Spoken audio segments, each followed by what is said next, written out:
Bom dia. A reunião está sendo gravada agora, a partir deste momento. Eu vou logo compartilhar minha tela com vocês.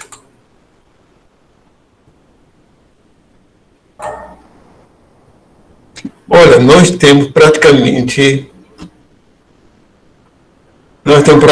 2 dias de aula. Hoje e a aula que vem.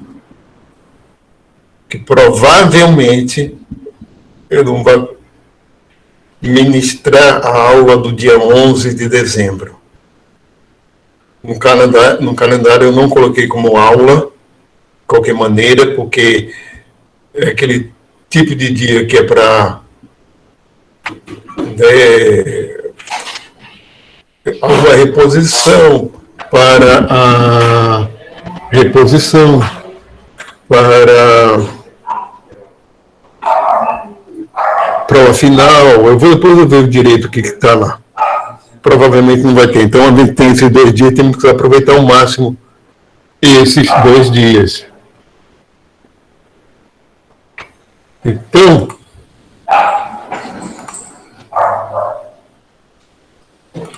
olha, existem várias abordagens em relação à cultura humana, certo?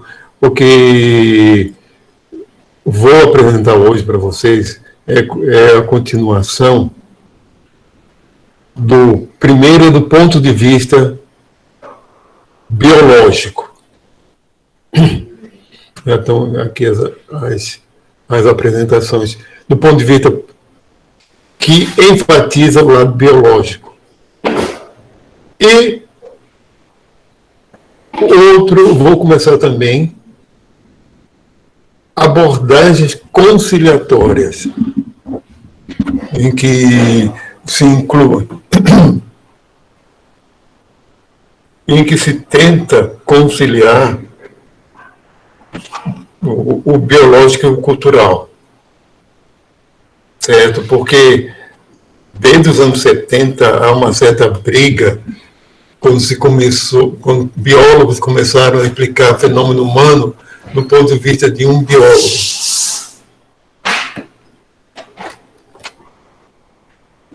Certo? Do ponto de vista de um biólogo. E isso é meio controverso, é claro. Certo? Em relação aos antropólogos, aos sociólogos. Porque eles não começaram aquela argumentação do pessoal dessa área. Olha, eu vou logo começar a apresentação para a gente. Então, eu já tinha mostrado isso aqui para vocês, mas de forma rápida.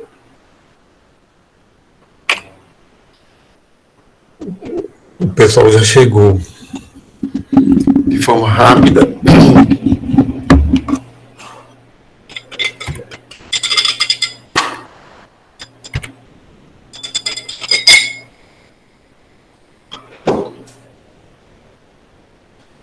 E é o seguinte, eu sempre tenho que avisar.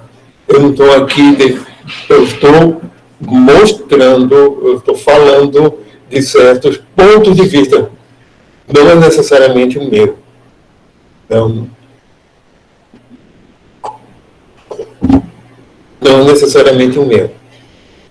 Mas, resumindo a coisa, a gente pode dizer o seguinte, que a sociologia, a antropologia enfatiza muito o lado da cultura simbólica humana e sempre acabou esquecendo o ponto de vista animal. Vila, pede para ele, fecha a porta lá.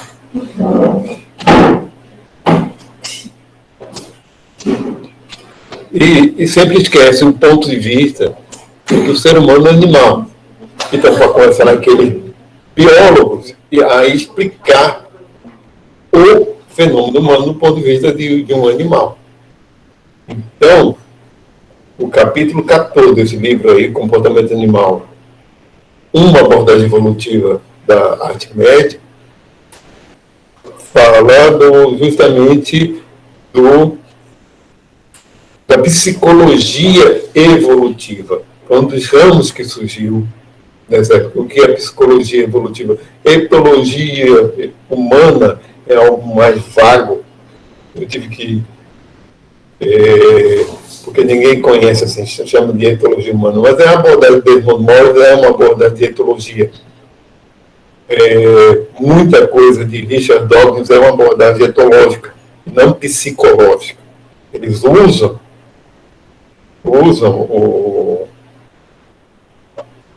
resultados de pesquisa em psicologia evolutiva. A psicologia evolutiva realmente é uma psicologia experimental, de se fazer observações com voluntários, questionários, testes, e com testes com duplo cego, com todo o procedimento usado em psicologia normal, mas fundamentado numa tese que comportamento humano é um produto da evolução.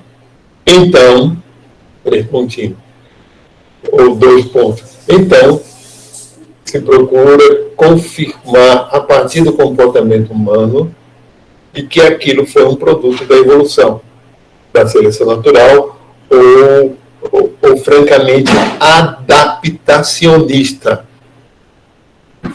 que é algo mais específico, né? Que a gente viu que o adaptacionismo é o ponto de vista da teoria de alguns biólogos evolucionários, inclusive Richard Dawkins, que a evolução por seleção natural do tipo darwiniano leva à adaptação, sempre. Porque isso é questionável, com alguns exemplos, né? Inclusive de deriva gênica, certo? Inclusive a deriva gênica, que a maioria das mutações são aleatórias, são neutras, e com o acúmulo dela pode ser que resulte algo que implique evolução, mas não adaptação, implique transformação de uma espécie, e esses fatores também ao acaso. Então, dizer que todo comportamento, todo traço fenotípico, tudo é para uma maior aptidão da espécie, isso é adaptacionismo. Isso que é questionável. Então, isso é um problema, não é para agora. Então, já tinha mostrado para vocês aqui o Desmond Morris. Na minha época de estudante, li 3 livros dele, porque e vou recapitular só, porque isso aqui eu já falei para você. Um zoólogo britânico, né? Ele é vivo ainda, etologista, pioneiro na aplicação do estudo etológico na espécie humana, diretor zoológico de Londres, apresentador do programa, etc. Ele se tornou famoso por isso, que ele era apresentador de um programa de TV nos anos 60, nos anos de 1960, na Inglaterra, no Reino Unido. E eu descobri esse período passado, né, esse agora durante a pandemia, que ele é pintor, como usando aí, pintor surrealista. Então, é um grande divulgador, no final das contas, como Richard Dawkins também é, como Edward Osborne Wilson. Então, a maioria desse pessoal, eles têm nível de divulgação científica, eles têm nível do grande público, eles se comunicam para o grande público, do mesmo jeito que Richard Dawkins é um apresentador de documentários, virou celebridade também. Pessoal que eu acho que a maior contribuição dele para ser celebridade é porque eles aparecem em documentário, aparecem na televisão, tem livros de divulgação, especialmente mesmo Morris, mas digamos assim, eles não são tão hegemônicos, assim, no debate no nível científico mesmo, pesquisa. De pesquisa. Há controvérsia em Richard Dawkins com outros evolucionistas, há muita, especialmente por causa do tipo de proposta adaptacionista dele, que é reducionista, sem querer dizer também que todo reducionismo parece ser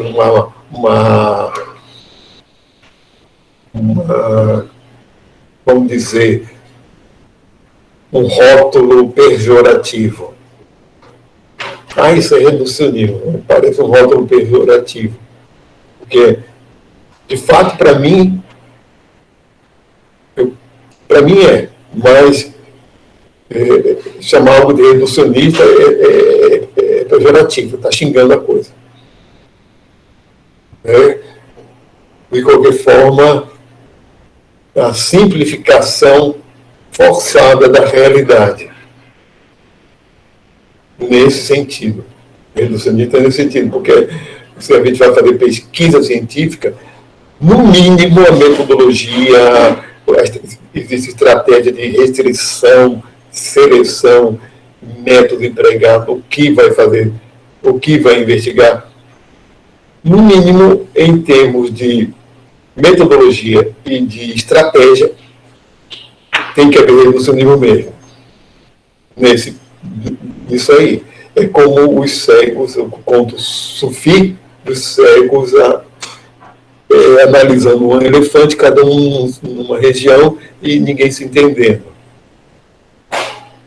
Porque a questão da metodologia científica, se é uma metodologia baseada na natureza, não poderia ser uma metodologia que conseguisse abarcar tudo. Não existe. O holismo também. Olha, não existe holismo, mas o que é chamado de holismo é uma coisa muito vaga. O holismo também é simplificador da realidade. Mas simplifica uma visão global que acaba não levando a grandes explicações, a explicações adequadas também, por ser simplificador da realidade. E não leva em consideração a complexidade também. O próprio livro não leva em consideração, é aquela visão de cima, de longe, querendo abarcar o todo, sem conseguir dar conta das partes. Enquanto que... Mas vamos lá, esse livro já tinha falado para vocês, O Símio Pelado, o Macaco Nu em português, né? Contrato Animal, e A Forma Humana em português, o título em português desse livro, mas é de Himans, o Zoológico Humano. São livros de etologia. Inclusive outro, um trabalho sobre gestos, a observação de corpos, ou seja, que é muito mais da linguagem corporal, como esse também, e aqui é um guia para observar pessoas e comportamento. E como tem outros aqui, comportamento íntimo, a tribo do futebol, observando cães, gatos, né? No livro de comportamento, certo? Recapitulando, né, o Desmond Morris foi um dos pioneiros, e agora a psicologia evolutiva, que foi sendo desenvolvida ao longo, começou nos anos 70, principalmente em 1970 alguma coisa, existem alguns precursores, mas tudo bem. Olha, psicologia humana e culturas humanas e cérebro como produto da evolução. A psicologia, cultura, tudo isso é produto do cérebro, que é um produto da evolução. Não existe cérebro sem o resto. É um produto da seleção natural e da adaptação, e da consequência da adaptação. Né? Então, citar alguns exemplos para vocês, para tomar conhecimento do autor aqui nesse capítulo 14 dele, a evolução do comportamento humano, título do capítulo 14. Doação de sangue. Porque eles fizeram pesquisas considerando comportamento altruísta a teoria da evolução, o que eles demonstram que não. Mesmo no livro Gênio Egoísta de Richard Dawkins, ele mostra que todas as estratégias, no final das contas,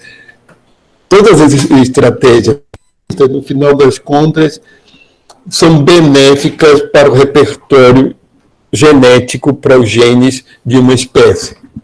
Um indivíduo se sacrifica não em favor dos seus, mas em favor da espécie. Certo? Em favor da espécie.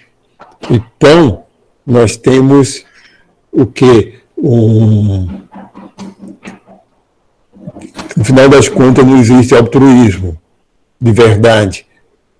Então, os indivíduos de uma espécie acabam tendo comportamento altruísta para um ganho que é da espécie.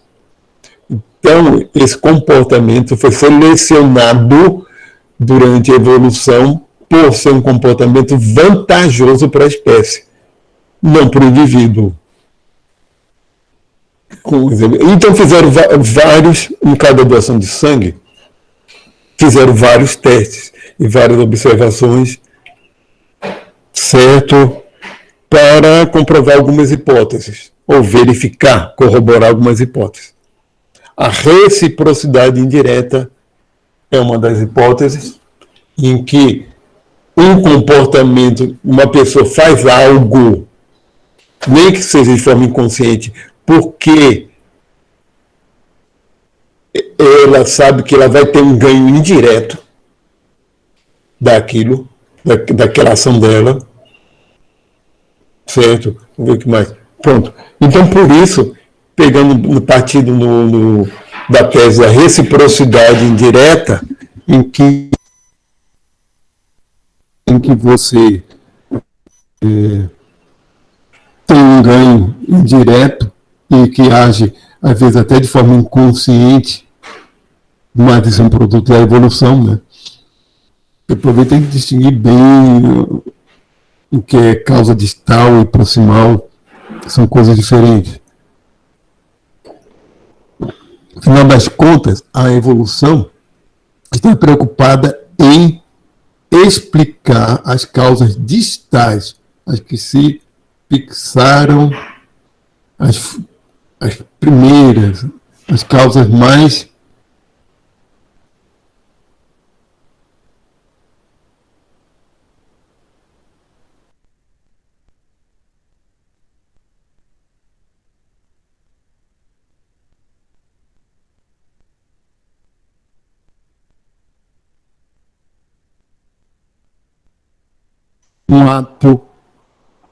um ato altruísta. Então, se é por reciprocidade indireta, o que acontece? O primeiro ponto a ser observado, então, muitas pessoas tendem a fazer um ato altruísta, como doar sangue, porque existe um aumento da sua própria autopromoção, e isso é um ganho indireto. Ou a pessoa se mostrando, como eu sou altruísta, como eu contribuo com os outros. E como é que eles verificaram isso em termos da pesquisa? Eles verificaram dizendo o seguinte, que se quem faz essas campanhas de doação de sangue, de alguma forma, dá alguma coisa do tipo um botãozinho que a pessoa, ou camiseta, dizendo eu sou doador de sangue, eu dou sangue, colabore você também. Então, para para que permita a pessoa se autopromover, certo? Essas campanhas são melhor sucedidas. Eles conseguem maior número de doadores, certo? Quanto mais faz com que a coisa seja mais exposta para as outras pessoas, melhor é a adesão a esse tipo de campanha. E isso significa que há um aumento da autopromoção. Outro ponto, a relutância da recusa, certo? Que quando fica pública, ou para as outras pessoas que se recusar a fazer algo, certo? E a pessoa, se essas campanhas fazem, por exemplo, quando a coisa fica totalmente anônima, o sucesso da campanha é X.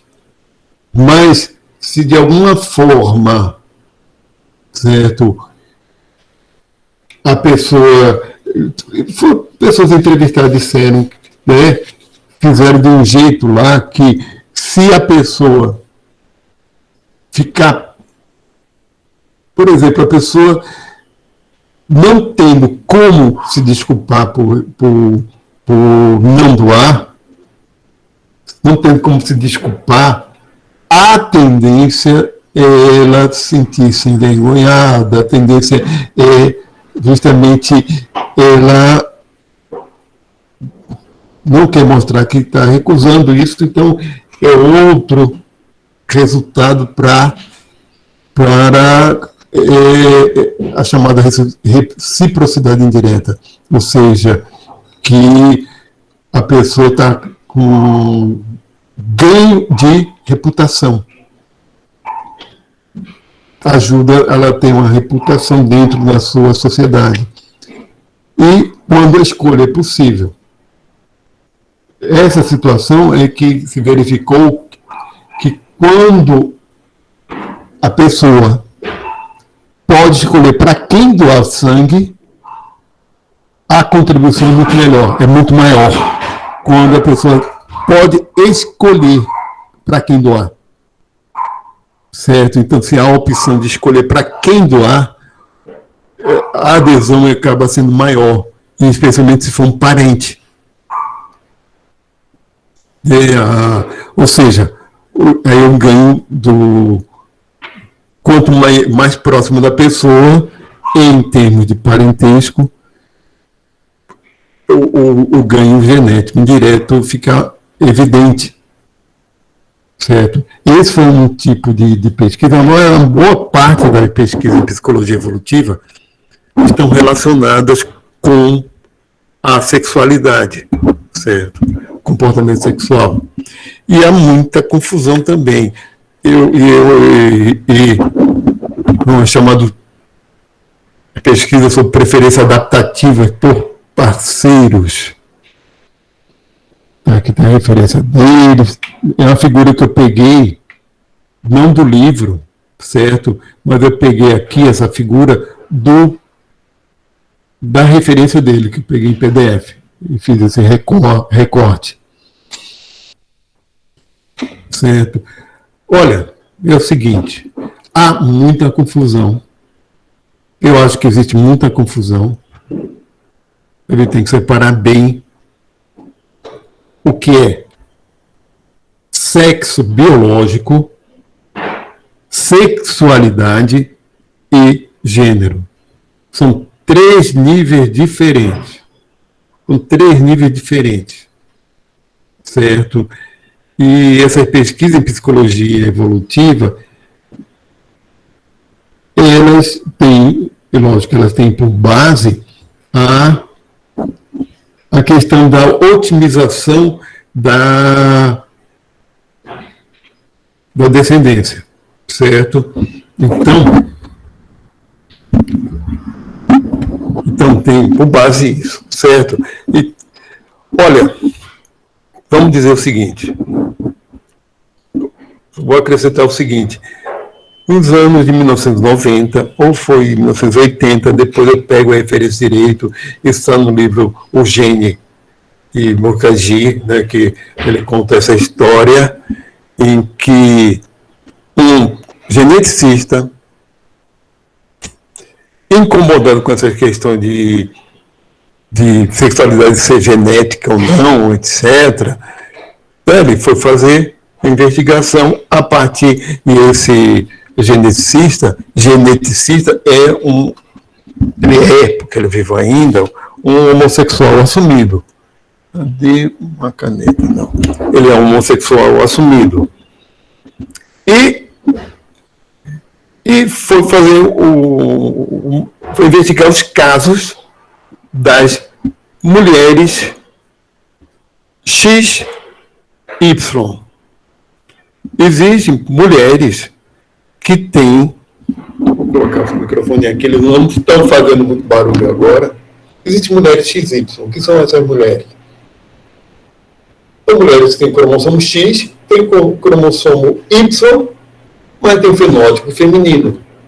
Mas tem o mesmo fenótipo dos indivíduos, das mulheres X0, que só tem um cromossomo X.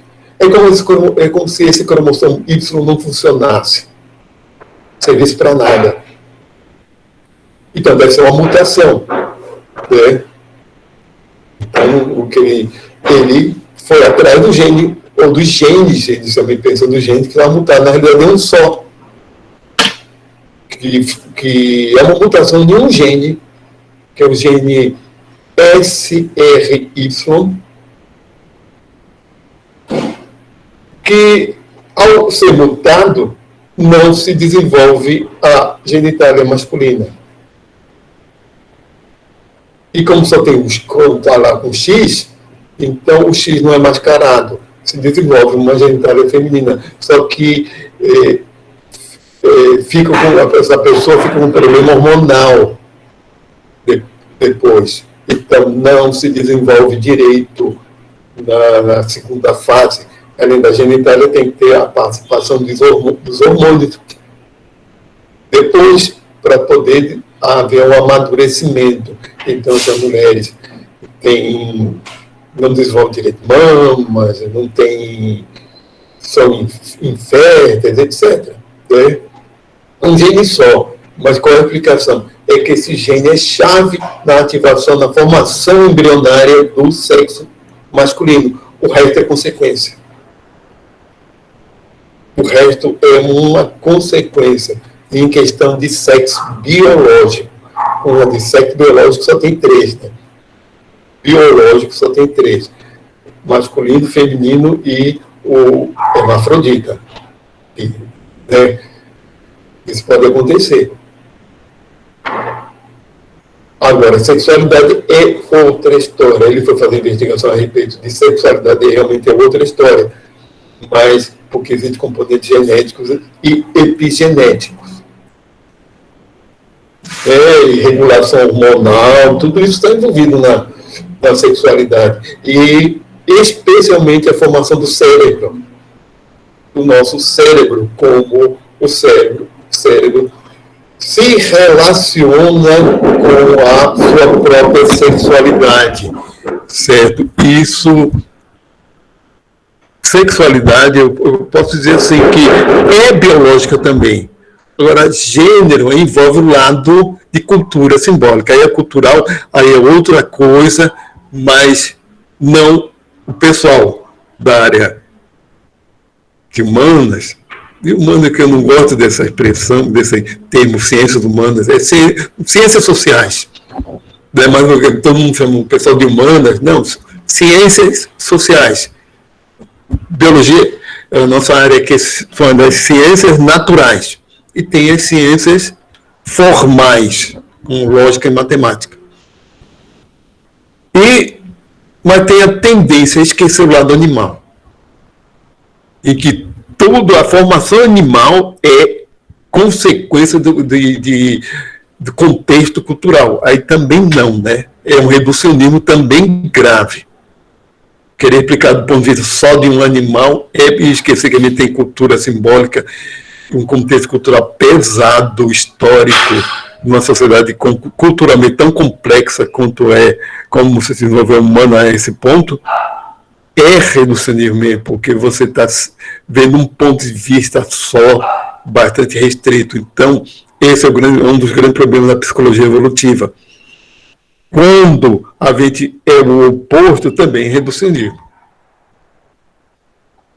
Sabe? É porque a postura, a nossa herança em relação às humanidades, certo? Fica bem patente, por exemplo, que o curso de psicologia, ao invés de estar na área de saúde, está na área das ciências humanas, lá na ciência, né? Você vê onde está na grande maioria das universidades. Isso aí é uma dicotomia cartesiana, né? Corpo é corpo, alma é alma. Né? Que a alma, psicologia estuda a alma, então não tem nada a ver com o corpo, né? Também para vocês verem o que é.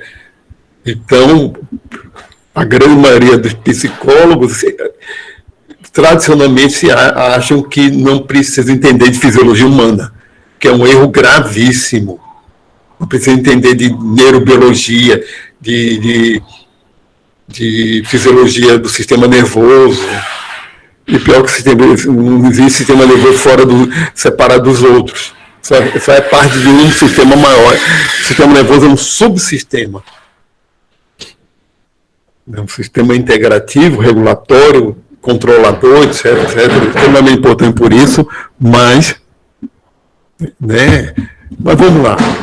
Vamos voltar a isso aqui. Eu estou me alongando muito nessa introdução. Vamos voltar a isso aqui.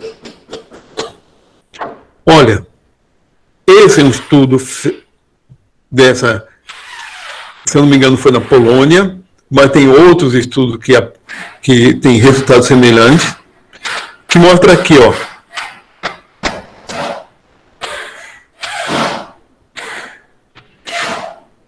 Peraí.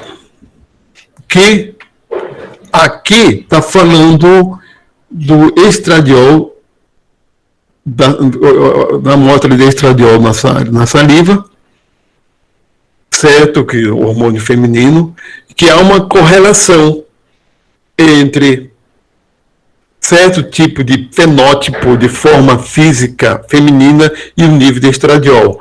E qual o maior nível cintura fina, certo, com área torácica, peitoral, ou seja, aquele corpo violão, né? Vamos dizer assim, o corpo violão com quadril e cintura proporcional e busto proporcional e uma cintura fina. Essas mulheres têm o maior nível de estradiol, de hormônios femininos. Aqui cintura fina, mas busto pequeno, o nível menor. Busto grande, mas, cintura larga e busto largo, e aqui cintura larga e busto pequeno. Certo? Que elas mostraram, as pesquisadoras, no caso que isso aqui, pelo menos a pesquisadora principal é uma mulher, que há um maior nível de estradiol justamente naquele corpo que é chamado mais sexualmente atraente para os homens. Isso também é verificado. Isso é corroborado por outra pesquisa sobre a atratividade. Isso não tem nada a ver com padrão de beleza, e sim com o que os homens realmente mostram-se mais atraídos, certo? E isso, você pode dizer, não, mas tem muito de cultural nisso, do que os homens são ensinados a... Não, a coisa não é bem por aí. Certo? Segundo o resultado dessa pesquisa, não é bem por aí. Realmente o comportamento sexual é um comportamento muito biológico mesmo. A atração sexual é um comportamento biológico, certo? Não temos que questionar isso, porque essa questão de padrão da beleza, da mídia, etc., tem muito mais a ver com a indústria da moda do que com preferência masculina. Porque esse resultado está mostrando isso aqui. Outra coisa, esse é do comportamento de chimpanzés, para fazer uma comparação. Ele faz essa comparação em que a atratividade de fêmeas que nunca tiveram filhotes, em vários tipos de comportamento, como, por exemplo, percentual de cópulas iniciada pela abordagem do macho. O que é esse young parrots e old parrots? É que os machos do chimpanzé preferem aquelas fêmeas experientes. A explicação em todos esses tipos de resultados mostrando isso, que eles preferem comportamento certo, padronizado, pensando número de parceiros, iniciativa do macho, número de parceiros, isso aqui é a atração por parte que tem o hormônio feminino, que ele tem mais atração também pelos old parrots, ou seja, que já são mães experientes, e até da agressão entre machos aumenta brigando com uma fêmea mais experiente. Porque a explicação é a seguinte, no caso dos chimpanzés, é que a fêmea experiente já é uma demonstração, essa fêmea que já foi mãe e foi bem sucedida, já é uma demonstração de que ela é capaz de gerar uma prole para esse macho. Gerar um filhote que vai ser bem sucedido, que vai sobreviver a fase inicial. A que nunca foi mãe, que é esse Níporos, não tem garantia nenhuma. E a outra ainda está de uma que é mãe de um filhote só, que ainda se pode questionar, se pode ter dúvida. Então eles falam, argumentam que isso é um produto da evolução. Certo, que os machos foram mais bem, os machos que tiveram esse comportamento foram mais bem sucedidos, certo? Foram mais bem sucedidos ao se focarem nas fêmeas experientes. Femininas por parceiros. Esse tipo de pesquisa foi muito comum, que é mostrar para voluntários e voluntárias também, tanto para o homem como para a mulher. Hoje faz. É porque a hora da gente ser aqui na sala tem essas complicações. Eu fico ouvindo muito barulho aqui no curral. Barulho de cachorro, e no movimento aqui de casa mesmo. Hoje também está um movimento. Certo? Então, esse tipo de pesquisa já foi muito realizada, em que se pede para os voluntários, para as voluntárias, analisar o que acham de certo rosto. É o rosto da mesma pessoa com modificação digital, com retoques. Uma das coisas foi transformar o rosto em mais masculino do que é, ou enfatizar traços masculinos, traços que são consequência de um número maior de hormônios masculinos, e o oposto, como esse rosto B, é um rosto afeminado, que se tirou os traços, se diminuiu o queixo, as proporções, até não só o queixo, tem outras proporções, maçãs do rosto, mas as fundas aqui estão mais altas, tornando o rosto mais quadrado. Aí se pergunta para mulheres, para voluntários, qual rosto elas consideram mais, primeiro ponto, atraente. A tendência delas é escolher o rosto A como mais atraente. Uma tendência significativa. Mas isso não é em si a escolha por um parceiro mesmo, para, digamos assim, que vai ser o pai dos filhos dela. Então aí a tendência é ser o mediano mesmo. Porque, no caso da espécie humana, isso também é hipótese levantada pelo pessoal da psicologia evolutiva, que a espécie humana, para sobreviver, requer a atuação do homem, do macho da espécie, junto com a fêmea para criar prole. Então, indivíduos, as mulheres tendem a achar que indivíduos muito masculinizados, com muita testosterona, podem ser até mais atraentes, mas elas não preferem esse tipo de homem para ser pai, digamos assim. Tem que ser um que demonstra que vai ser mais afetuoso. Também tem. Esse é um outro tipo, eu coloquei aqui também, um outro tipo de pesquisa que se compara o homem com mulher. Não é para vamos alongar muito nesse assunto. Eu já estou aqui analisando cada uma, mas muita coisa tem a ver com isso.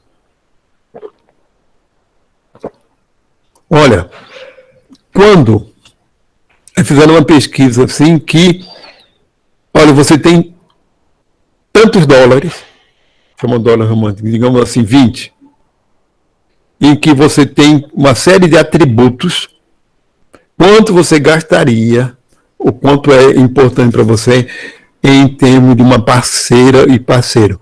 Assim, muitos desses estudos, se o participante voluntário tem que declarar a sexualidade. Em um caso, nesse caso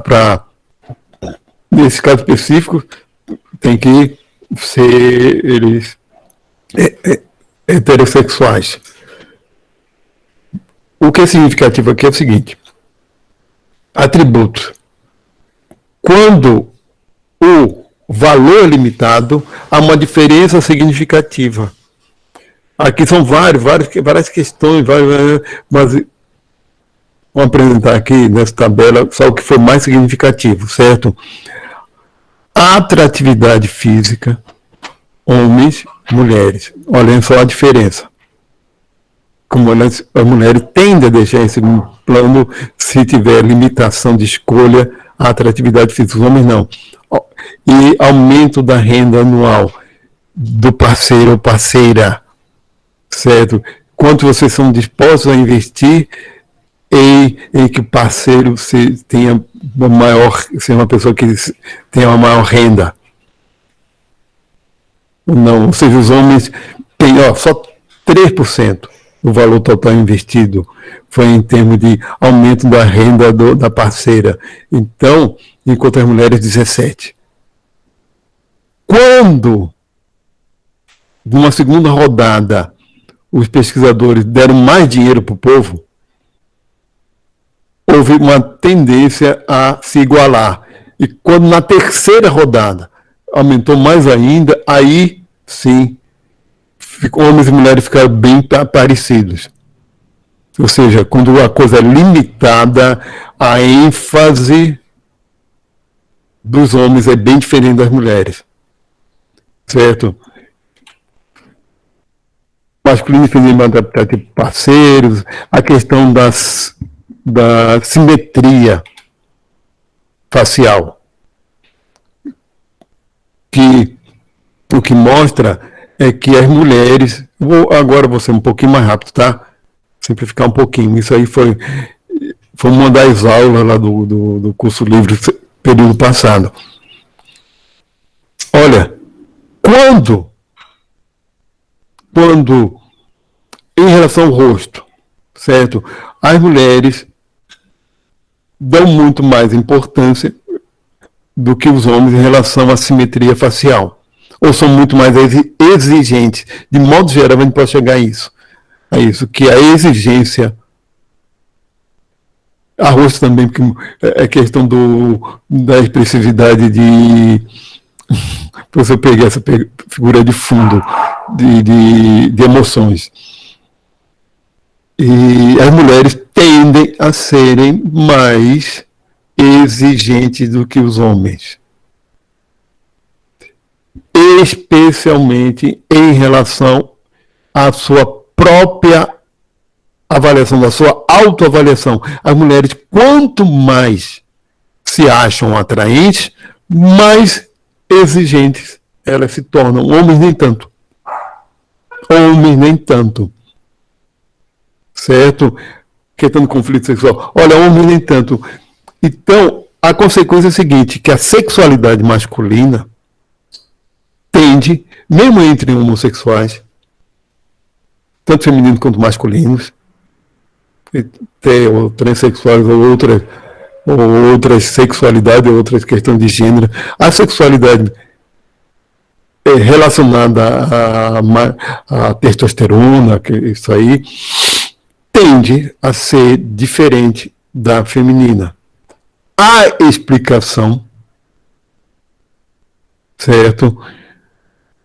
A explicação é a seguinte: isso é herança, nossa herança genética, comum a todas as fêmeas, especialmente do vertebrado. A grande maioria dos vertebrados é que as fêmeas têm limitações que os machos não têm.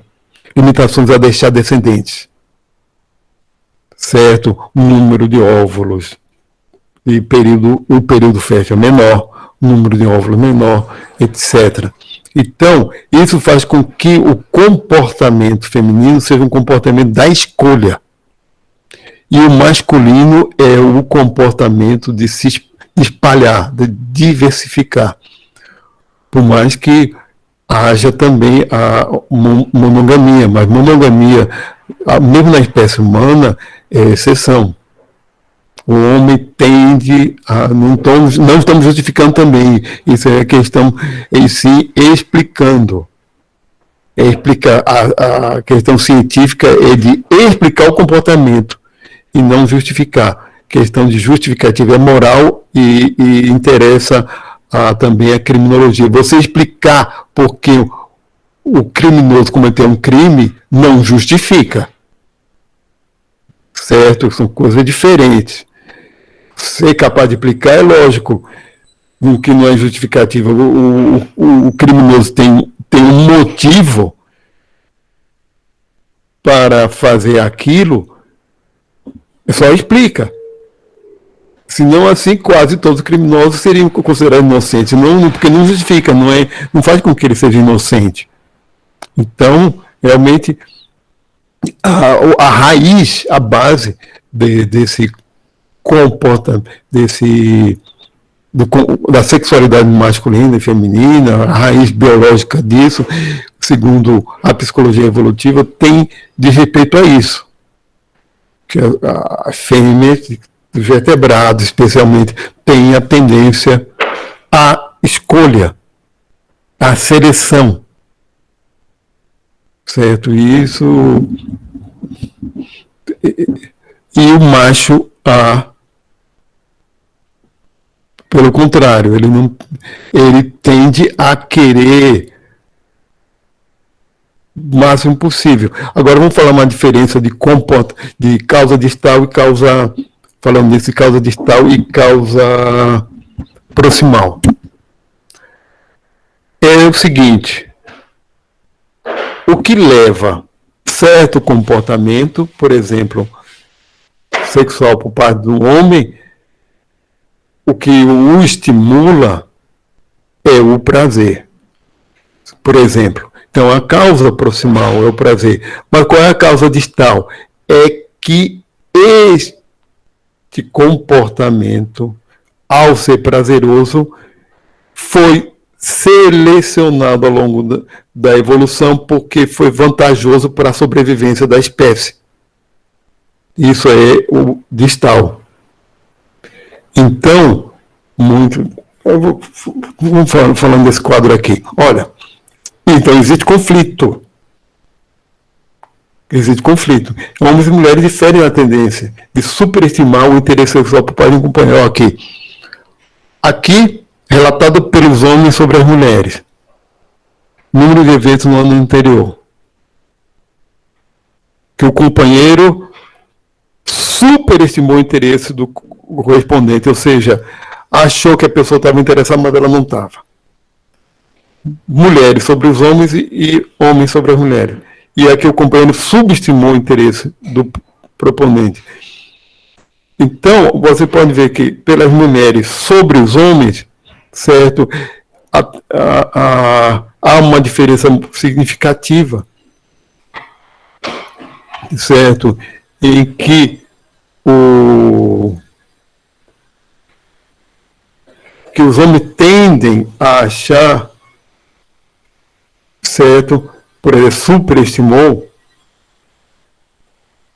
ou seja, cometeu o erro de achar que a mulher queria, mas não queria, certo, é muito maior do que as mulheres. Eles tendem a ser muito, muito maior do que a... Você vê aqui que está... Né? Nesse outro figura aqui, não vou...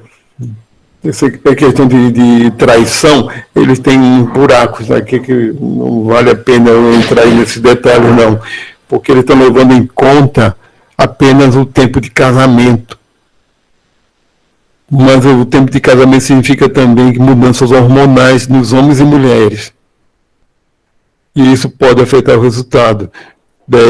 Que pode afetar o resultado, porque em geral os homens, mesmo sendo casados, certo, tendem a ficar mais com as mulheres, mas depois tendem a trair mais. Não, porque ele não está levando em conta flutuações hormonais. Os homens, como mesmo tempo casados, são homens mais jovens, as mulheres também. E número de filhos também, que interfere, porque quanto mais filhos tem para criar, menor a tendência à traição dos homens mais velhos, mas os homens mais velhos têm a menor tendência à traição também por conta da baixa de sexualidade, então, dos hormônios sexuais. Então tem uma interferência aí que não está sendo levada em conta nesse caso. O sexo coercitivo é a questão do abuso, certo? Então, existem algumas explicações, porque no final das contas, porque há, ao longo da história da humanidade, uma dominação masculina. No final das contas, não existe consenso. Nossa diferença, nosso dimorfismo sexual não é tão grande. Assim, no final das contas, é muito maior entre gorilas e chimpanzés. Muito maior. Aliás, a diferença sexual, a diferença fenotípica entre homens e mulheres é muito menor já no gênero Homo. E o gênero Homo também tem uma coisa, não tem caninos avantajados que só os machos de gorilas e chimpanzés têm, que eles não são carnívoros, aqueles caninos servem para brigar com outros machos por fêmeas. Então, essa competição física por fêmeas, não historicamente, não é a competição muito mais, digamos assim, entre dos homens em relação às mulheres, é uma coisa muito mais engenhosa do que simplesmente uma briga como existe entre chimpanzés ou entre o costas prateada para se impor em relação a machos mais jovens nos gorilas. Não, no gênero Homo já não tinha o canino proeminente, e a diferença de massa muscular entre homens e mulheres não é tão grande quanto entre essas outras espécies, e inclusive nenhuma espécie de gênero Homo, nem tamanho, nem nada. É a questão de média, sim. certo? Não porque é denominação masculina, porque essa tese dizer que é por conta da diferença física não se sustenta. Só isso não. Então eu disse que não há consenso. Também não há consenso em termos, mesmo em termos culturais, não existe um consenso, não tem ninguém, não existe uma explicação única. Tá? Então, eles, no caso de violência, estupro, certo? Que não só envolve o estupro em si, mas outras coisas, é muito maior a violência do homem contra a mulher do que o contrário. Certo? É muito maior mesmo. Mas por quê? Aí levantaram hipótese. Porque hipótese, certo? Que muitas delas são furadas. Uma coisa da intimidação. É uma forma de demonstrar, dos homens demonstrarem que botar a mulher no lugar, digamos assim, dela. Não se sustenta. Isso não se sustenta pelo resultado de pesquisa, não dá. Que o interesse daquele homem que é o estuprador não é esse. Ele quer o prazer. E não intimidar outras mulheres, fazer demonstração, inclusive ele não quer fazer propaganda disso. Né? Então a hipótese da intimidação é furada. Tática adaptativa de espalhar seus genes também é furada, porque o objetivo dos homens não é ter filhos. Como eu falei para vocês, no caso é ter prazer mesmo, certo? É a causa proximal. Então, tática adaptativa de espalhar seus genes para aumentar sua prole como uma consequência da evolução, isso também é uma furada, porque não está se confundindo causa proximal com causa distal. Uma tática adaptativa seria uma causa distal. No caso, na violência, a gente tem que ver a causa proximal. Certo? Porque não tem nada a ver com deixar descendentes. A questão é a seguinte, que a evolução fez com que a psique sexual masculina seja de excitação rápida, desejo de variedade, sexo impessoal, ou seja, e que muito disso aí gera um comportamento mal adaptado, um comportamento que não tem nada a ver com adaptação. Realmente a causa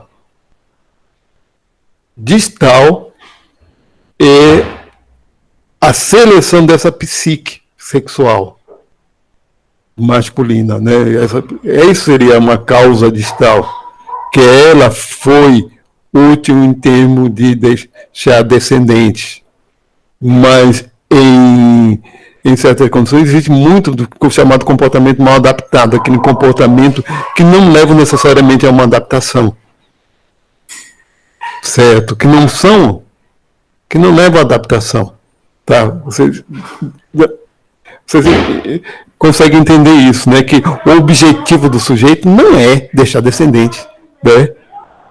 Não é satisfazer o desejo, certo? E isso junto com a nossa capacidade de pensamento simbólico, de imaginar, de se projetar no futuro e de gerar um desejo que está primeiro na cabeça, certo? E alimentar desejo, etc. E se não tiver... E isso pode ser controlado. A pessoa pode aprender realmente... aprender muito bem a controlar o desejo e saber separar as coisas. Isso é desejo e não é um desejo gerado pelos meus pensamentos e não algo que aí o sujeito ele se desconecta muito da realidade.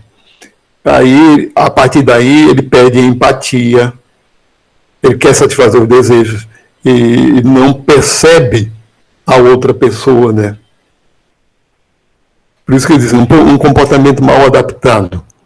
Porque aqui a gente tem que levar em conta também o desejo. E esse desejo muitas vezes é alimentado em termos de pensamento simbólico, que é algo que a gente vai ver adiante, né?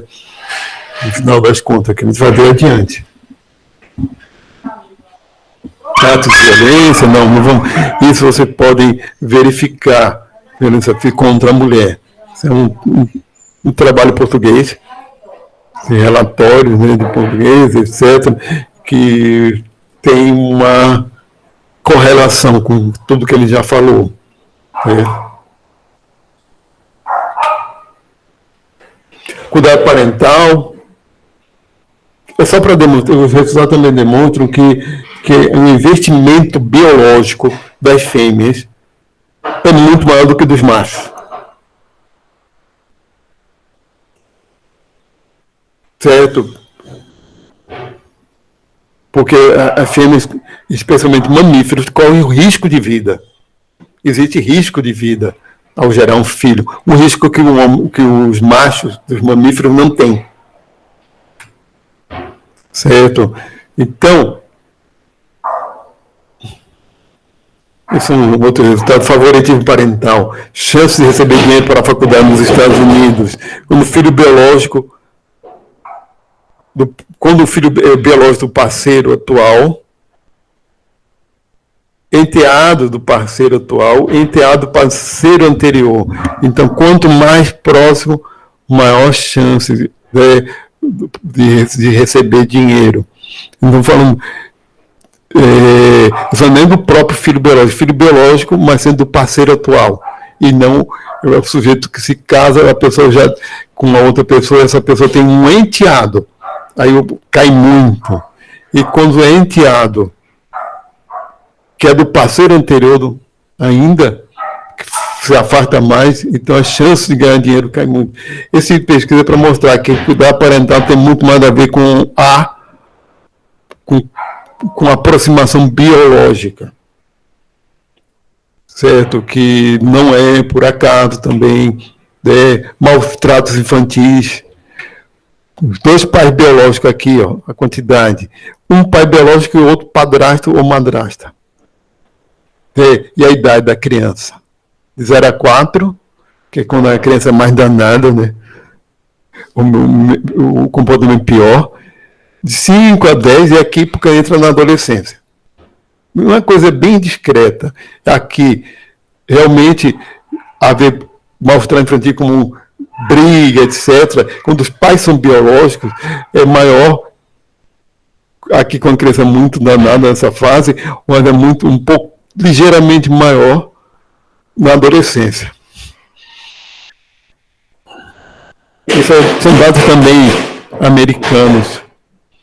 Ele defende que a psicologia evolucionista possa ter aplicações, certo? Na criminologia, na questão de prevenção a crimes, já que se tem um conhecimento de qual é a tendência biológica, em que grupos sociais são mais vulneráveis, então a criminologia poderia usar esse resultado para os maus tratos infantis, o sexo coercitivo, controle populacional também, controle de consumo de recursos, que nós ainda temos a psique da fome, ou seja, temos a tendência a consumir o que tem agora com medo da fome, e temos a tendência a consumir mais do que precisa. Com medo de fome, com medo da falta, não é só de comida não, mas essa é questão de consumo de recursos, é uma consequência da evolução. E violência e expectativa de vida masculina é um resultado também que ele coloca, que é bem interessante, é que homens em ambiente social que a expectativa de vida é baixa, tendem a ser mais violentos. Porque ele, na cabeça daquela pessoa, ele vê outros um pouco mais velhos morrendo, jovens.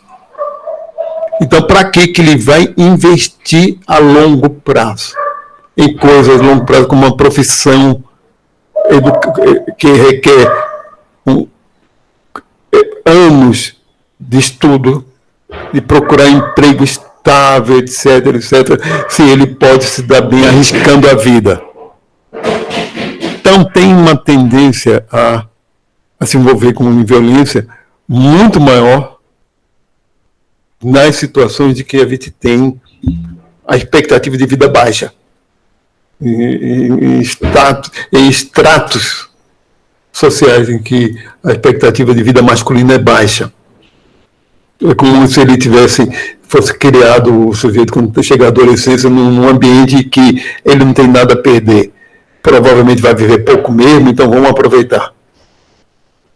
É coisa desse tipo. Ó, aqui. Viu? Essa aqui é a referência que eu peguei, inclusive dele, do John Alcock. Para compor isso aqui, vamos lá. Vou voltar aqui para a sala de aula. Um instantinho. Opa. Olha, quem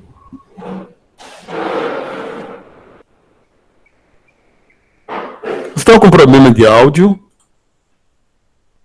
Estão com problema de áudio? Não, né?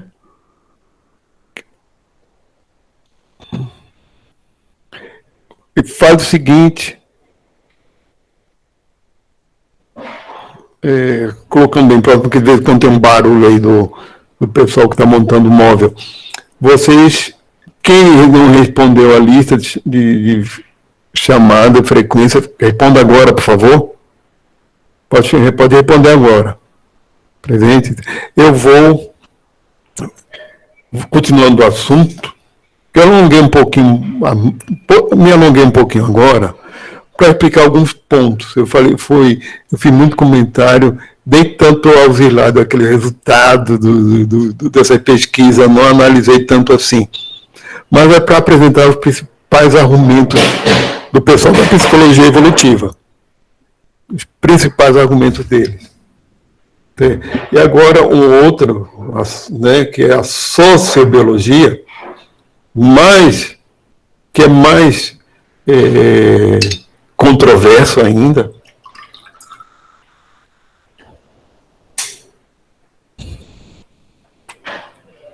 Como eu falei para vocês, eu estou apresentando o resultado, não significa, eu não estou colocando tanto assim minha opinião, porque, de fato, eu considero que esses resultados, que têm sua validade, mas eles estão mostrando só uma parte da complexidade humana. Tem alguns que eles chegam às conclusões que eu evitei apresentar, que são conclusões que deixam muito de lado a parte cultural humana. Porque eu acho que é, de novo, uma confusão entre distal e proximal,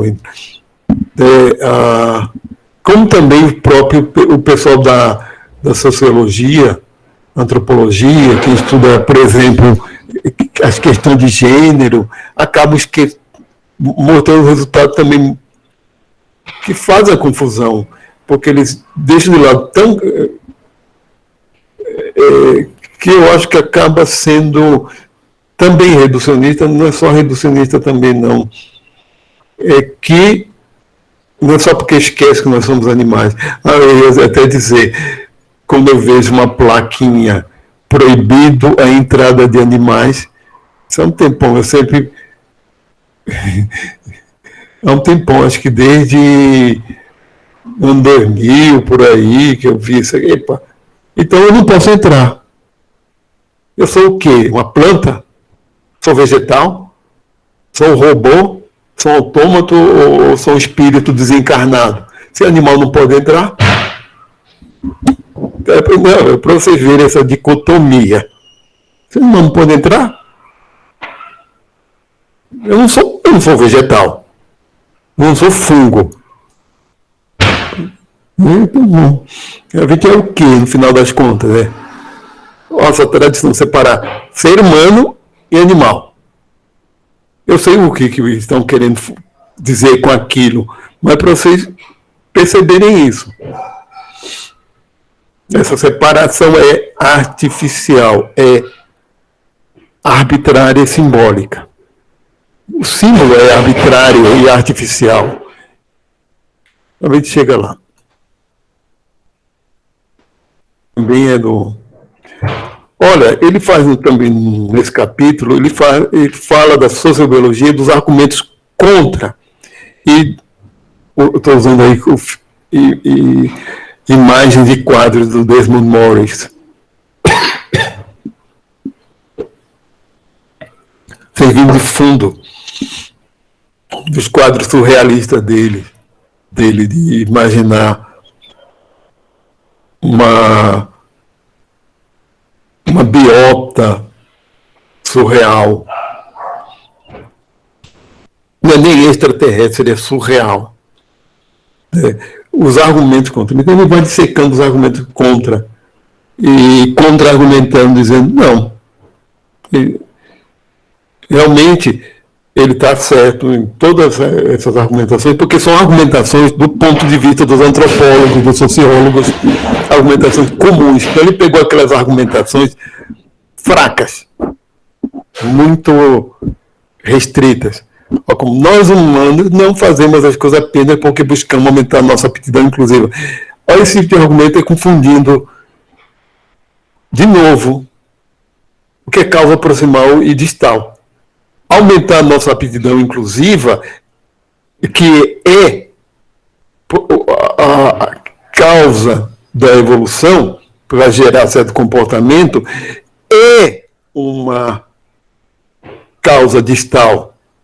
Mas o que nós fazemos, o que uma pessoa específica faz, é causa proximal. E muita coisa é inconsciente. Porque se está pensando, nós humanos não fazemos as coisas apenas porque buscamos. Quem está buscando é algo consciente. Quando a pessoa diz que está querendo fazer algo por tal propósito, isso ela está expondo conscientemente porque está fazendo. Mas não expõe o inconsciente. E muito desse aumento da aptidão inclusive, existe mal adaptações, como coloquei para vocês, etc. Então, esse argumento é furado por isso. Outro é esse quadro de Desmond Morris, é bem interessante, ele ficou bem... E isso está cortando um pedaço dele, ó, na hora de encaixar no slide. Mas nem todo ser humano é biologicamente adaptativo, ou seja, porque a homossexualidade... Olha, nem todos os animais são biologicamente adaptativos.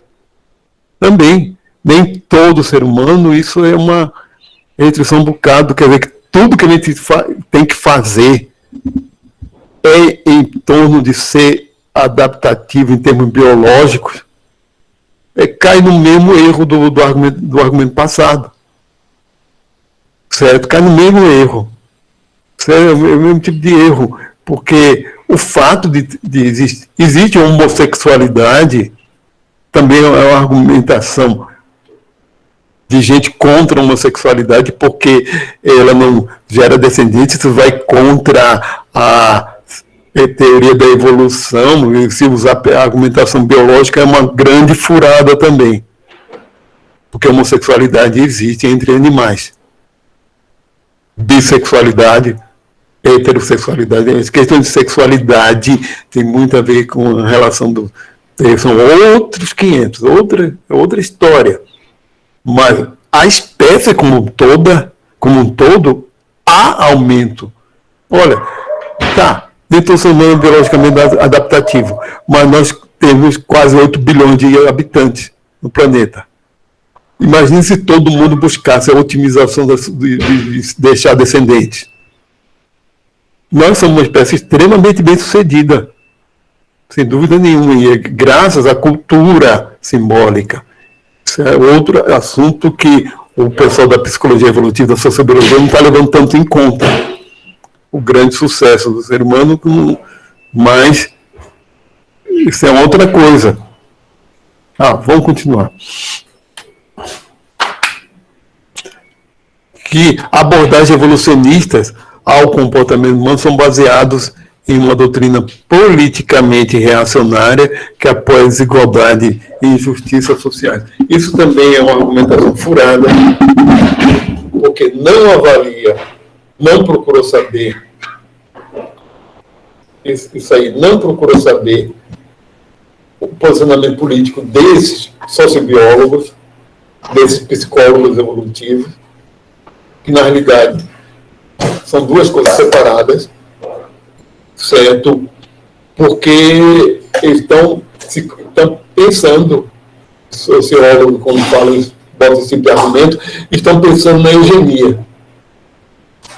E que a sociobiologia está justificando racismo, sexismo e outras coisas. Não. Se procura explicar e não justificar. Certo? Essas questões humanas como algo que tem fundamentos biológicos, comportamento. E isso não tem nada a ver com posicionamento político. Até porque se fez realmente pesquisa sobre o posicionamento político desses pesquisadores que fazem sociobiologia e psicologia evolutiva, e eles têm um espectro político bastante alinhado e nenhum endossa doutrinas politicamente reacionárias. Nenhum deles.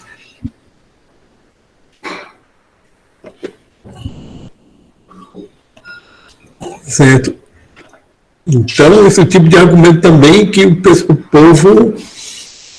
Por isso que ele disse, ele pegou os argumentos mais fracos dos antropólogos, sociólogos, e fez essa análise. O autor desse capítulo, John Alcott.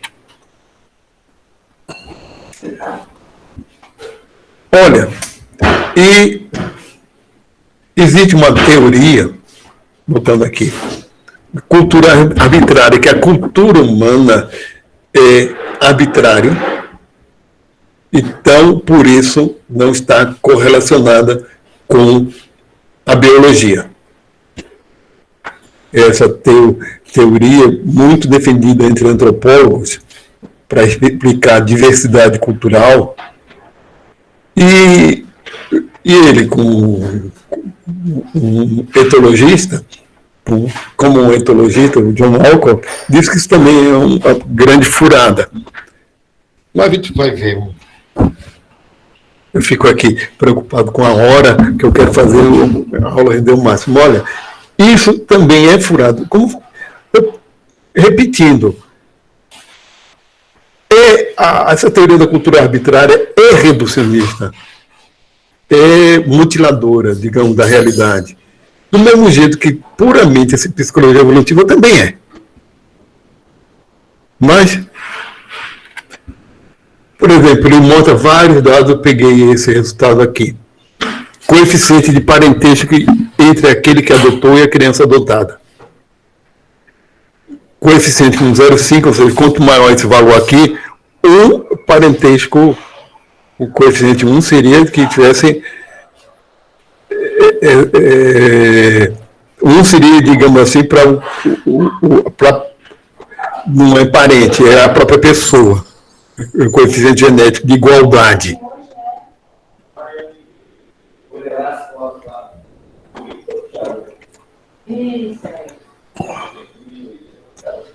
Certo? Então 0,5, quando são irmãos ou bem próximos. E por isso que o número é bem baixo, porque são muito próximos mesmo. 0,25, se eu não me engano, tipo primo. Então, nessa faixa 0,25, aí vai se afastando aqui, realmente é o que predomina. Quando a pessoa tem, isso é no mundo, tá? É no mundo, isso, porque dependendo da cultura, do contexto cultural, isso pode variar um bocado. Mas, em termos de média, pessoas tendem a favorecer quem tem uma aproximação parental, certo? Tende aqui é muito próximo mesmo, em geral não acontece a necessidade de adoção. Então, é que tende a cair até que como desconhecido, acaba sendo maior do que esse de parentesco distante. Porque esse parentesco distante, muitas vezes, cai na categoria para aquele sujeito que está adotando de ser um desconhecido. Certo? Então, é favorecer quem tem os genes parecidos. Essa é a argumentação, né? Predisposição para ajudar primos. O que ganha aqui são os filhos da tia materna. Filhos e filhas ganham em relação aos outros. O que significa filho da tia materna, comparado com o do tio, e tia paterna e tio paterno, porque isso é uma predisposição inconsciente, mas porque aqui se tem uma maior garantia de que é primo consanguíneo de verdade mesmo. Tia e por parte da mãe, porque mulheres têm a garantia de ser filho dela mesma, né? E ser por parte da mãe reforça ainda, porque tem o lado materno que reforça isso, então a garantia é muito maior do que se for filhos da tia paterna, porque aí se pode botar em dúvida se aquela tia é irmã mesmo, né? Porque pode ter sido produto de uma traição da mãe, do pai, né, da avó paterna. Quando é pro lado da mãe, se sabe que foi a mãe que geriu mesmo, aquele que é irmã mesmo da mãe, né, dá maior garantia. Mas isso, o que eu acho interessante é porque é algo inconsciente. Mas pode ter sido produto, então a causa distal, certo, que está agindo ali no inconsciente, está sendo um produto da seleção natural, né? E tem, certo, eu não vou detalhar muito, porque hoje a gente vai falar de a teoria da dupla herança, que trata tanto da herança cultural quanto genética, como, no caso do ser humano, como algo dialeticamente entrelaçado. Eu estou sendo redundante ao falar dialeticamente entrelaçado, mas como algo que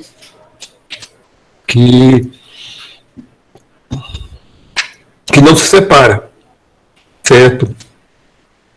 Uma coisa influencia a outra e vice-versa, de um jeito que é como yin e yang, do taoísmo.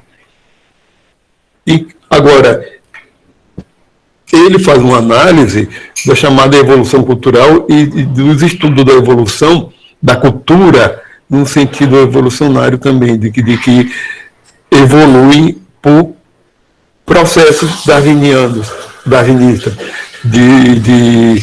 de seleção, que é a competição evolutiva entre culturas com tradições diferentes, em que há muitos resultados, que isso foi de origem tribal. Agora, segundo o autor, olha, coloca isso, que existe, entre muitas culturas, comportamentos custosos, como sacrifícios religiosos. Automutilação, por exemplo, né? Tem explicação adaptacionista, aquele argumento que tem, porque é uma demonstração do indivíduo para o seu grupo e o quanto ele é capaz de fazer pelo grupo, para favorecer aquele grupo. Porque ele está demonstrando, olha, o que eu sou capaz de fazer em relação ao nosso grupo. E agora, isso falar depois, a questão grupal, certo? Também nós temos uma psique que surgiu por evolução, que foi uma consequência de uma dessa vida em sociedade em grupo, em que tem uma psique que tem vários comportamentos que o indivíduo, por exemplo, se sente bem ao fazer parte de um grupo, de se identificar com um grupo, se sente bem, psicologicamente falando, a pessoa se sente bem estando dentro de um grupo. Mas vou colocar outros exemplos depois, que tem a teoria da dupla herança, né? Alguns exemplos agora, vou falar bem rápido, de sociobiólogos, tá? Exemplos. Aí o Edward Osborne Wilson, que é ele está aqui com um modelo justamente de saúva na mão. Porque ele estudou saúvas. E especialmente feromônio de formiga, que usava em comunicação. Certo? Isso é a parte acadêmica dele, é um entomologista. E é um pioneiro na defesa de biodiversidade desde os anos 1970. Ele tem livros de divulgação científica sobre diversidade biológica, e foi ele que criou a palavra sociobiologia por causa desse livro aqui. A Diversidade da Vida, eu tenho uma edição brasileira dele. Sociobiologia eu não tenho. Mas já um livro tão comentado, tão certo, é um livro tão comentado que foi onde aparece, ele cria a palavra sociobiologia, e a proposta dele é justamente essa, análise biológica da sociedade humana, como uma sociedade de um animal,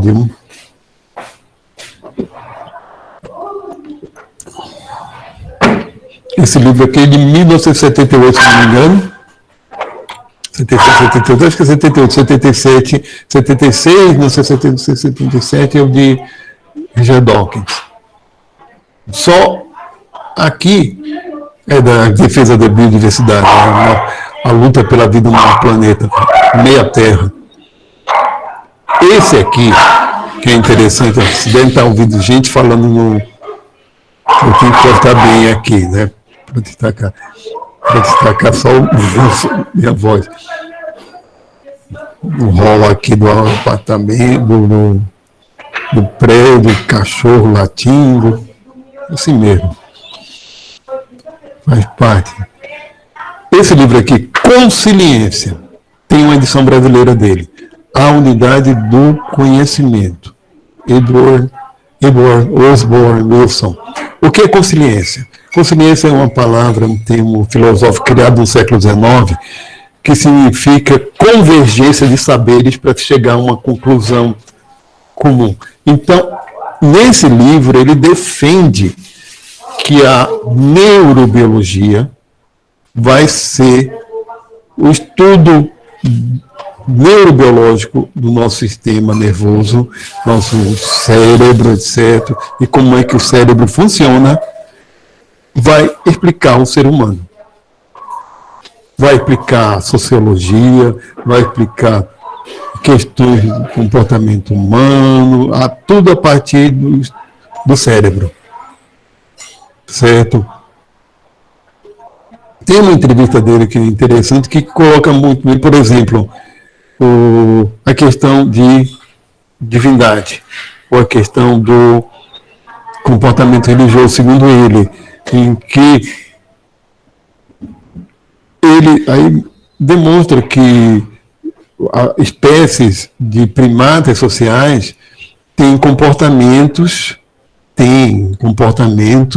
de submissão ao macho alfa. E que o comportamento religioso humano nada mais é do que digamos assim, uma abstração à submissão a um ser superior. Então, vocês já podem tirar suas conclusões, né, do que o que significa isso, do ponto de vista da argumentação dele. E Clinton, Richard Dawkins, já falou um bocado dele, lembre-se do documentário, né? Certo? Religion, Together We Can Find a Cure. Né? Em relação à teoria da evolução, ele é um adaptacionista explanatório.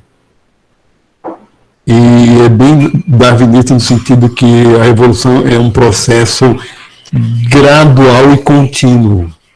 Isso foi uma discordância que ele teve com o Stephen Jay Gould.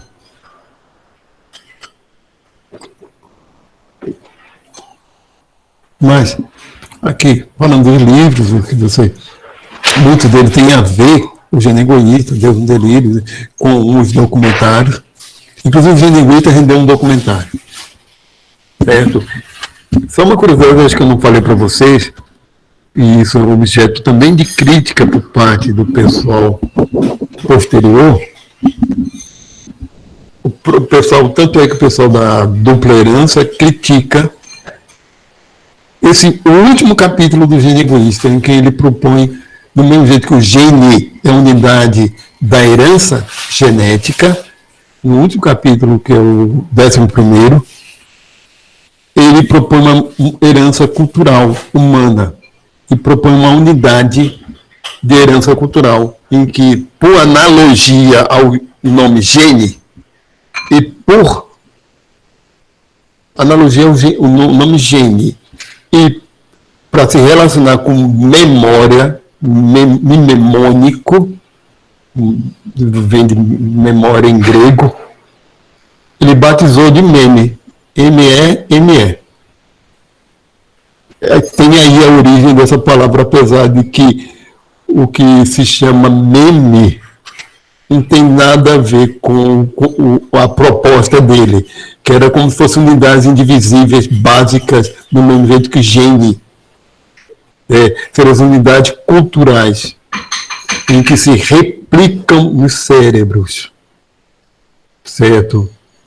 Mas isso é bastante questionável, tanto é que se tentou desenvolver uma memética, acho que ainda existe gente que defende isso, mas, francamente, é uma furada, porque é justamente como que se chama gene ou meme hoje em dia. É algo que depende de contexto cultural, é algo cheio de interpretações, é algo que envolve muitas ideias diferentes que pode ser interpretado de forma diferente entre as pessoas que... Então, aquilo não é uma unidade básica. E mesma coisa, nossas ideias são tão plásticas, justamente por serem arbitrárias, por serem abstratas, simbólicas, que elas não conseguem ter unidades. Não consegue ser formada por unidades. De jeito nenhum não se consegue explicar símbolo a partir de unidade. Certo? Aí outras obras, né? Ele tem muita coisa editada no Brasil. Tem muita coisa dele. Certo? Eu não tenho tempo de ler todos e fazer uma análise assim, de todos os livros. Né? O Gênio Egoísta eu li na minha época de estudante de graduação. Mais recentemente, Deus no Delírio. E outros trechos assim, mas ele é um... Afinal das contas, por que ele é uma celebridade? Porque apresentador de... Por causa da polêmica em torno dele, apresentador de documentários polêmicos e de livros de divulgação científica, principalmente. Mas, como falei para vocês, ele, parte da teoria da evolução, ele é bem específico, ele é um adaptacionista explanatório, certo? Enquanto Stephen Jay Gould diz que não é nem tudo da evolução, é questão de adaptação, e tem aquela controvérsia do adaptacionismo muito grande, certo? Que eu acho que é uma grande contribuição dele, como de Osborne Wilson e do Desmond Morris, é a questão da divulgação científica, é de levar um certo debate para o grande público.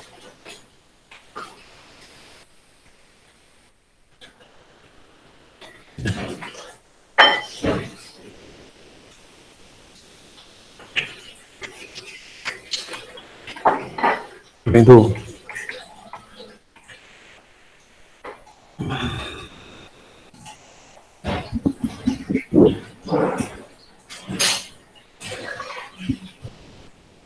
Pronto, vamos continuar.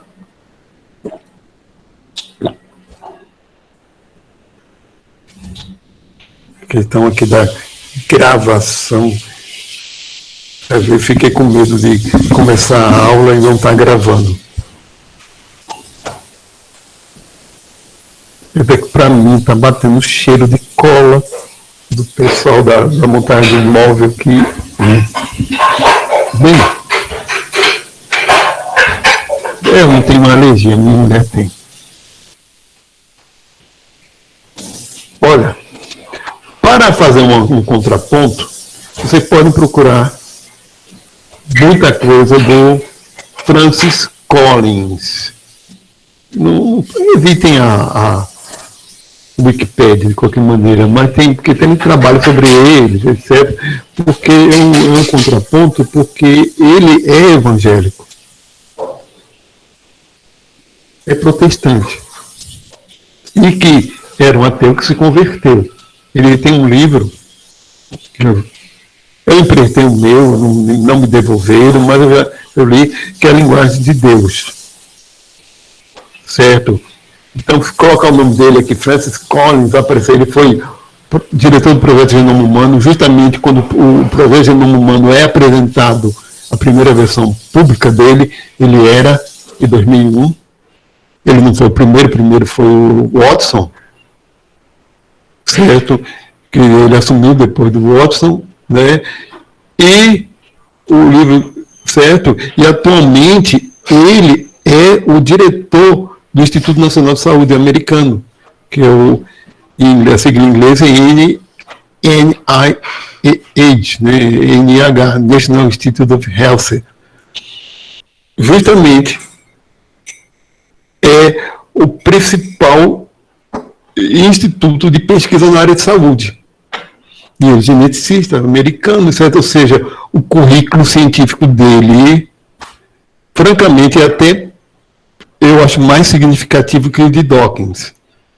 Porque aí que está, ele não é um grande divulgador, mas ele tem livros de divulgação científica, de divulgação. O principal mesmo é a Linguagem de Deus, certo?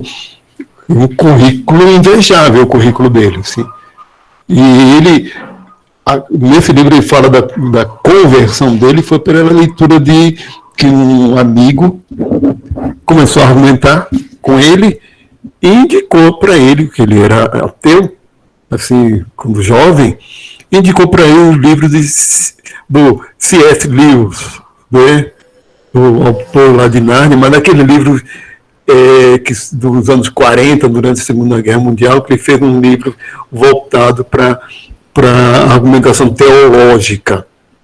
Ele começou a ler o livro e depois começou mesmo na Linguagem de Deus, ele fala que o universo começa dizendo essa questão da astrofísica, existem 15 grandes constantes universais que, se alterar uma delas, o universo não existiria como uma forma estável, com a formação de partículas.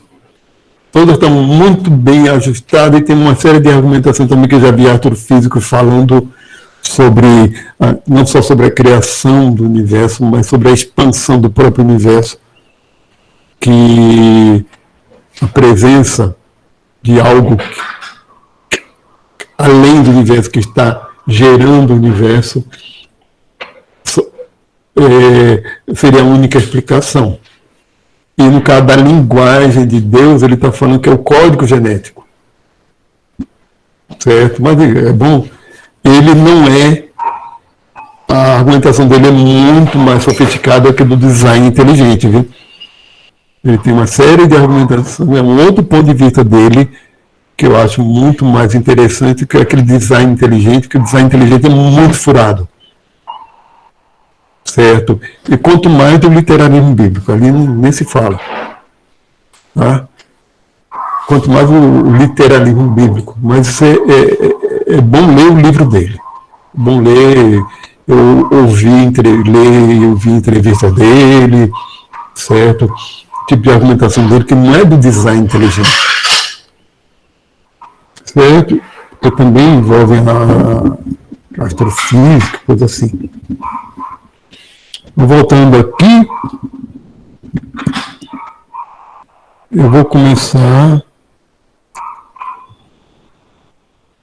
Então, vou começar logo teoria da dupla herança.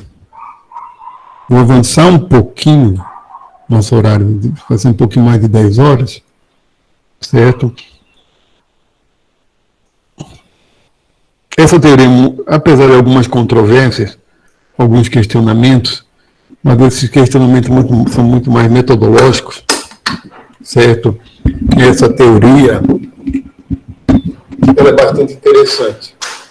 Ou esse ponto de vista dessa teoria, certo? Em que considera que há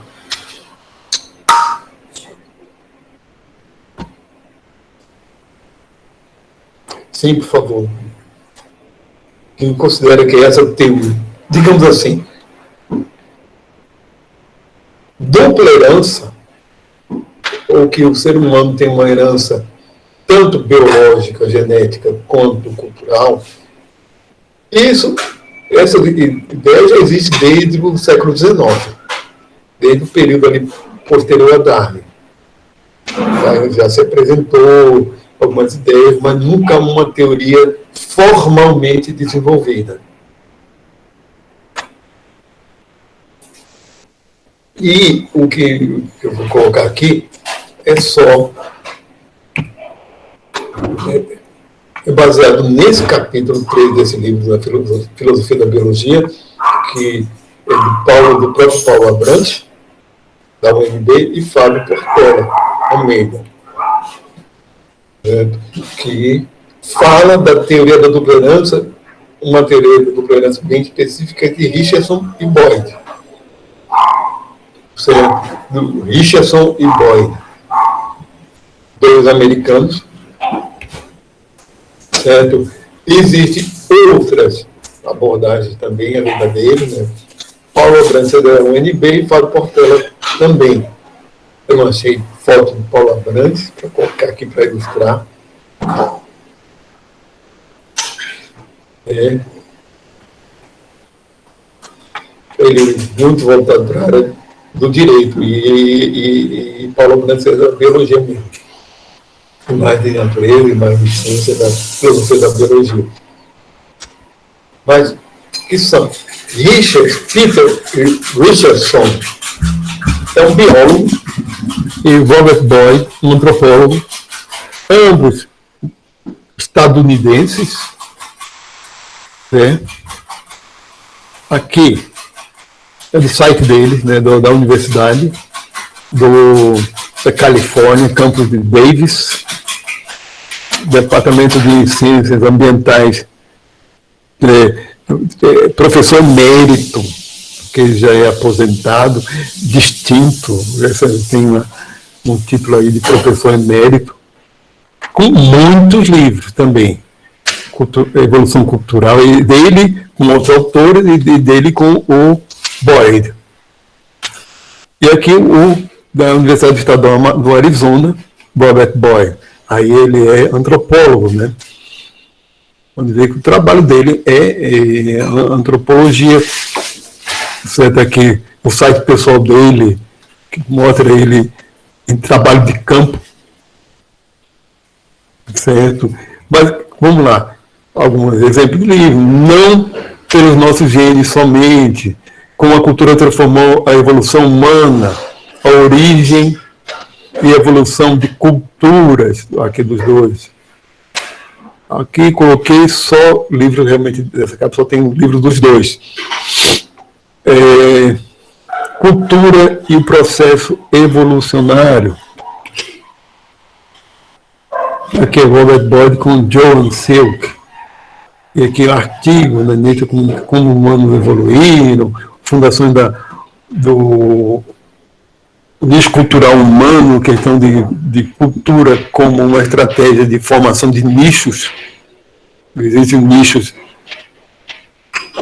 no sentido ecológico, e o Robert Boyd, um antropólogo, defendendo que o ser humano formou nichos no sentido cultural também. Mas vamos lá.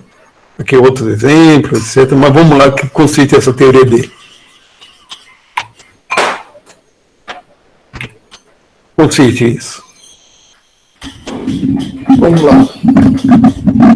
Para começar a história, para começar a história, a gente tem que considerar cultura, primeiro conceito.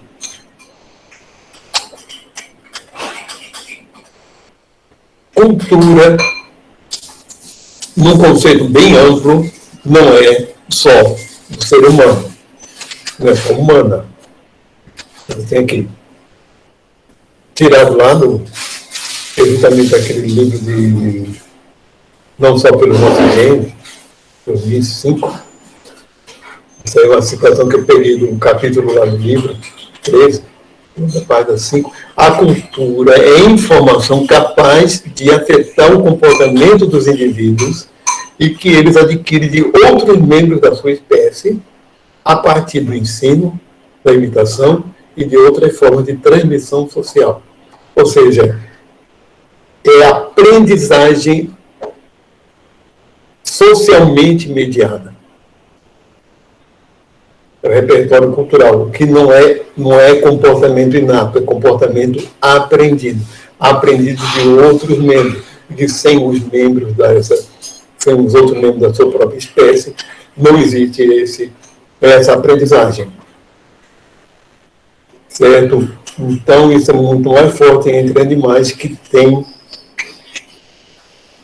estruturas sociais, tem comportamento social, como chimpanzés, primatas símios superiores, né, e alguns outros primatas, em que existe muita coisa do comportamento que tem que ser aprendida, que não é hereditário, que não é inato, e que ele é adquirido do outro membro da espécie. Agora, cultura simbólica, só gênero homo, pelo menos, é outra história, certo? Evolução da aprendizagem social. Então, outra história. Olha, vou colocar um exemplo aqui para vocês. Não, eu vou continuar aqui na sequência aqui mesmo dessa apresentação. Certo? Questão de ensino e imitação. Indivíduo e social. Certo? Nós tanto aprendemos por imitação, e os animais também, mas segundo eles, só o ser humano existe imitação verdadeira, fidedigna. E o ensino tem a ver com o reforço de outros membros mais velhos da espécie, né, a partir da repreensão e premiação de ensinar o comportamento devido. Então, o indivíduo ele aprende por conta própria ou a partir dos contatos sociais. E no contato social ele pode aprender por conta própria também, ao observar os outros da espécie. Essas duas coisas existem. Os animais também têm cultura, ferramentas, etc. Mas a cultura humana, ele coloca, é muito plástica, é muito variável, né? Ele é muito moldável às circunstâncias de contexto. Então, nós temos outro nível de uso de ferramentas. Espera um instantinho. Espera um instantinho. Desculpa, aqui um instante, tem um telefonema que eu estou recebendo para as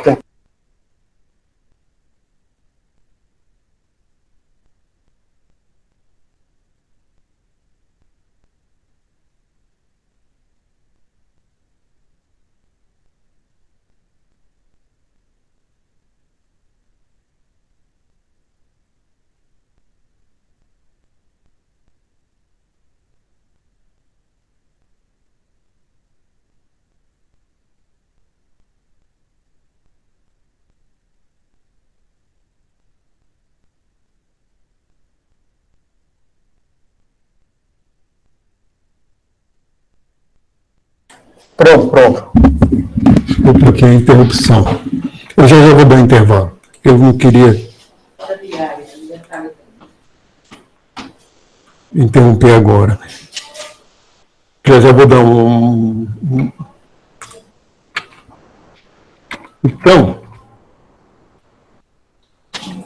por que a cultura humana é tão plástica? Ela é acumulativa, a cada geração pode aumentar, e isso independe de ser científica, etc. Isso em todas as culturas humanas tem a tendência a aumentar, especialmente quando ela é exposta a outras culturas. A outros exemplos, quando os grupos humanos isolados que tendem a ter uma manutenção de cultura mais restrita, não acumular tanto. Então, aqueles que se expõem mais a outras culturas, podem acontecer isso mesmo, que acumula mesmo, e isso é a história da humanidade,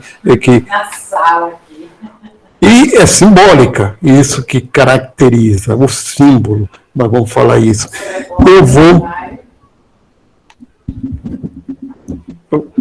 Olha, para terminar, depois eu falo outras coisas, depois do intervalo, eu queria dar um intervalo menor hoje, viu?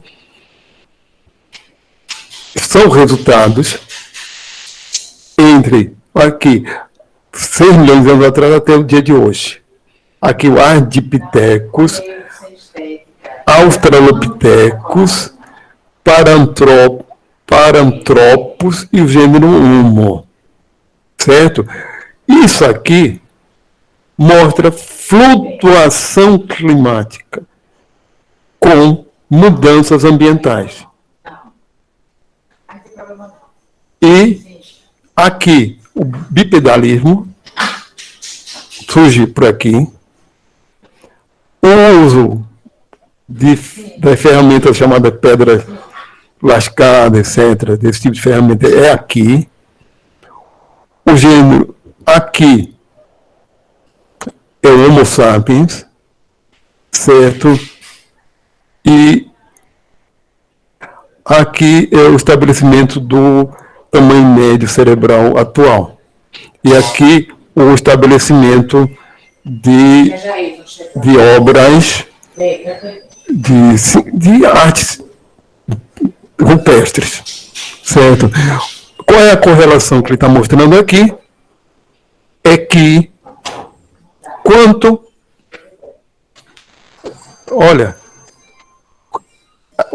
justamente o período de instabilidade climática foi o período de certeza ambiental, foi o período em que houve o maior desenvolvimento do tamanho do cérebro. Aqui, nessa figura aqui, nesse gráfico que correlaciona. Justamente o período de maior estabilidade climática foi que houve aumento da capacidade craniana, até chegar hoje em dia, isso aqui é a média bem ampla, né? Certo.